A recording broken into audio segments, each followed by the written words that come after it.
एक जंगल में टूनी अपने परिवार के साथ रहती थी। टूनी की बेटी लाडो चिड़िया रंग रूप से बहुत ही सुंदर थी।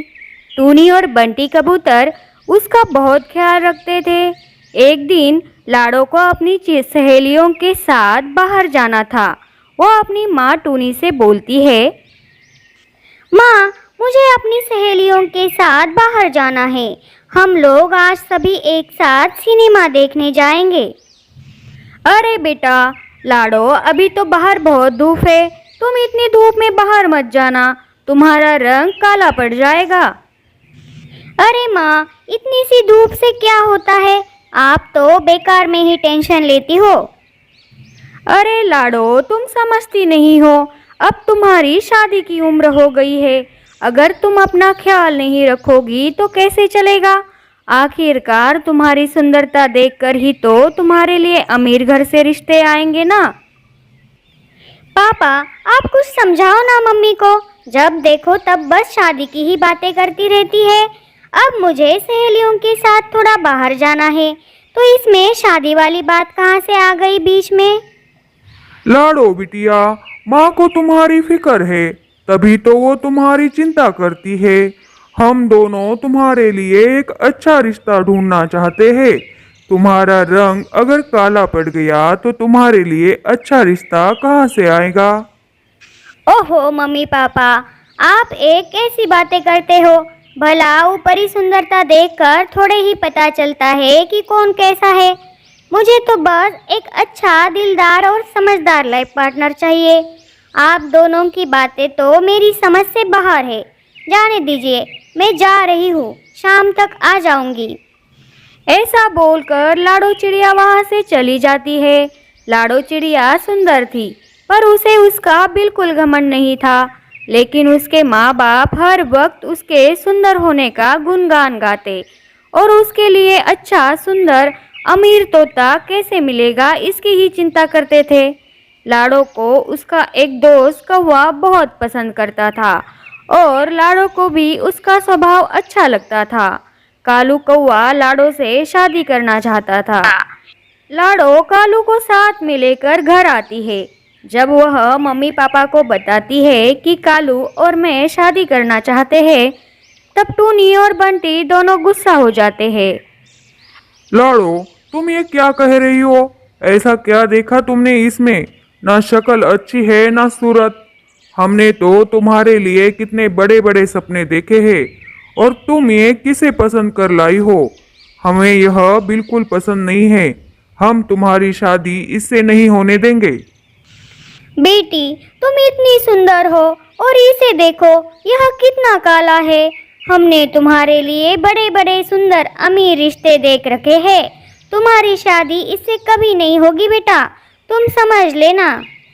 मम्मी पापा, आप लोग सिर्फ इसका कलर देख रहे हो, लेकिन आपको पता नहीं है कि यह स्वभाव से कितना अच्छा है। आप इसके देखने पर मत जाइए। पापा, कालू मुझे बहुत प्यार करता है, मैं भी उसे चाहती हूँ। हम दोनों की शादी करवा दो पापा, हम एक दूसरे के सिवाय नहीं रह सकते। लाडो अपने मम्मी पापा को समझा रही थी, लेकिन टूनी और बंटी मानने को तैयार ही नहीं थे। बंटी ने कालू कौवे को बेइज्जत करके अपने घर से निकाल दिया और लाडो को भी डांट लगाई कि दोबारा उससे कभी मिलने की कोशिश मत करना। थोड़े दिन बाद टूनी और बंटी मिलकर लाडो के लिए एक अमीर कबूतर का रिश्ता लाते हैं। लाडो की शादी उससे करवा देते हैं। भूरा कबूतर दिखने में सुंदर था, लेकिन उसे अपने अमीरी पर बहुत घमंड था। वह पैसा छोड़कर किसी के आगे नहीं झुकता था। शादी के बाद लाडो अपने ससुराल चली जाती है। वहाँ कुछ दिन रहने के बाद लाडो को पता चलता है कि भूरे कबूतर को बहुत सारी बुरी आदतें हैं, जैसे कि दारू पीना, गाली गलौज करना। एक दिन की बात है, शाम के वक्त भूरा कबूतर बहुत दारू पी कर आता है, तो लाडो उसे समझाने जाती है। भूरा जी, आप इतनी दारू क्यों पीते हो? दारू पीना अच्छी बात नहीं है। आपकी यह आदत मुझे बिल्कुल अच्छी नहीं लगी। अरे ओ लाडो की बच्ची, तुम कौन होती हो मुझे यह सब पूछने वाली? मैं अपने पैसों की पीता हूँ। और हाँ, तुम्हारा कोई हक नहीं है मुझे सवाल करने का। अपनी हैसियत के हिसाब से रहो। तुम जैसी 1000 बीवियां मिलेगी मुझे, इतनी दौलत है मेरे पास। समझ आ गई तुझे? चल निकल अब मेरे घर से, और आइंदा फिर मुझे मुंह मत दिखाना। आप ये कैसी बातें कर रहे हैं जी? मैं आपकी बीवी हूँ। लाडो भूरा को समझाने लगती है, लेकिन भूरा लाडो की एक नहीं सुनता और इतनी सी बात पर उसे मारपीट करके घर से निकाल देता है। लाडो रोते रोते अपने मम्मी पापा के पास जाती है और उन्हें सारी बात बताती है। अरे मेरी प्यारी बेटी, ये बुरा ऐसे कैसे कर सकता है? हमने तो इतनी अरमान के साथ शादी कराई थी तुम्हारी। हमें लगा था कि अमीर घर में बेटी खुश रहेगी, लेकिन यह क्या, उसे इतनी बुरी आदतें हैं, हमें तो पहले पता ही नहीं था। इससे अच्छा तो वो कालू ही था जो तुमसे प्यार तो करता था। क्या फ़ायदा इतनी दौलत का अगर तुम्हें वहाँ प्यार ही ना मिले तो? टूनी और बंटी को अपनी गलती का एहसास हो जाता है। वह तो बस सुंदरता और अमीरी को ही सब कुछ समझते थे, लेकिन अब उन्हें अच्छी तरह से समझ में आ गया था कि पैसा ही सब कुछ नहीं होता।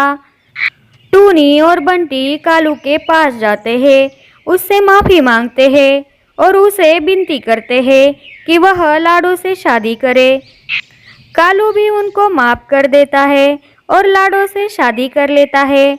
अब लाडो और कालू दोनों एक साथ खुशी से रहने लगते हैं। तो मेरे प्यारे दोस्तों, कैसी लगी आपको आज की यह हमारी कहानी? ये हमें कमेंट करके ज़रूर बताइए, और ऐसे ही मज़ेदार कहानियाँ देखने के लिए हमारे चैनल को सब्सक्राइब भी करें।